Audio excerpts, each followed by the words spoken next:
रंजना को घर सजाना बहुत पसंद था। उसकी निगाहें बाजार में भी उन चीज़ों को ढूंढती जो उनके घर को नयापन दे। रंजना किराए के घर में रहती थी। कुछ बातों के लिए उसे मन मारना पड़ता था, क्योंकि मकान मालिक का आदेश था कि घर में ठोकना पीटना नहीं कराने का, जिस कारण रंजना अपने मन मुताबिक सजावट नहीं कर पाती।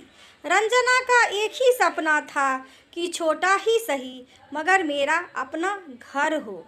पति और 2 बच्चों की ये पढ़ाई इतनी बचत संभव नहीं थी कि मकान की किस्त भी निकाल पाए।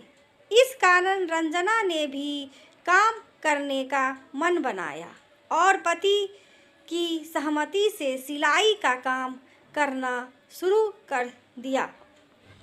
उसके पास नए नए आइडिया थे तो उसके सोफ़ा कवर, पर्दे और कुशन के बहुत ऑर्डर मिलने लगे। देखते देखते उसका काम अच्छा चल निकला। अब उसने कारीगर रख लिए और एक दुकान भी ले ली। साथ में बैग बनाने का काम भी शुरू कर दिया। रंजना घर का काम, बच्चों की देखभाल के बाद पूरे दिल से काम करती। उसका एक ही सपना था कि जल्दी से उसका घर बन जाए। रंजना का पति विशाल रंजना से बहुत प्यार करता था, पर कान का थोड़ा कच्चा था। जल्दी ही लोगों की बातों पर विश्वास कर लेता था। आज रंजना के जीवन का वह खास दिन आ गया जब उसने मेहनत रंग लाई और उन्होंने अपना घर बुक कर दिया। जल्द ही नए घर में आ गए। रंजना के पैर जमीन पर नहीं पड़ रहे थे। उसने घर को बहुत ही खूबसूरती से सजाया। जो भी देखता तारीफ करता। रंजना को काम के लिए कई लोगों से मिलना पड़ता। अब उसको थोक में ऑर्डर मिलने लगे। उनकी तरक्की देखकर लोगों को जलन होने लगी। आज विशाल का दोस्त और उसकी फैमिली घर आई थी।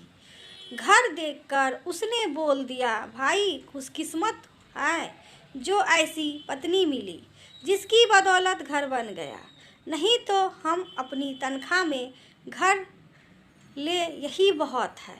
विशाल को उसकी बातें चुभ गई। एक आदमी पत्नी को ऊंचा उठते हुए कम ही देख पाते हैं। अब विशाल खुद को नीचा समझने लगा और इस बात के लिए रंजना को बात बात पर ताना मारने लगा। अक्सर पहले रंजना लेट हो जाती तो विशाल खाना बनाकर रख लेता और भी काम में हाथ बटाता, लेकिन अब उसे यह सब करना ऐसा लगता जैसे रंजना का नौकर हो। आज रंजना वापस आई तो उसने रसोई में देखा कुछ भी तैयार नहीं है। विशाल से पूछने पर भड़क गया कि तुम आराम से घूमो और मैं खाना बनाऊं, नौकर नहीं हूँ। उसने इस तरह का शब्द सुनकर उसने गुस्सा की बजाय विशाल से पूछा, क्या बात है, आपको मेरा काम करना पसंद नहीं है क्या? विशाल के अंदर का लावा भी झलक उठा। मैं चाहता हूँ तुम काम छोड़ दो और अपना घर देखो। रंजना बोली, मुझे कोई दिक्कत नहीं है। ठीक है, हम वापस किराए के घर में रहेंगे। मैं इतनी मेहनत सिर्फ खुद के लिए नहीं, हमारे लिए कर रही हूँ। ये घर मेरे अकेले का नहीं, सबका है। और इस घर की खुशी तभी रहेगी जब हम एक दूसरे को खुशी के बारे में सोचेंगे, ना कि लोगों के बारे में।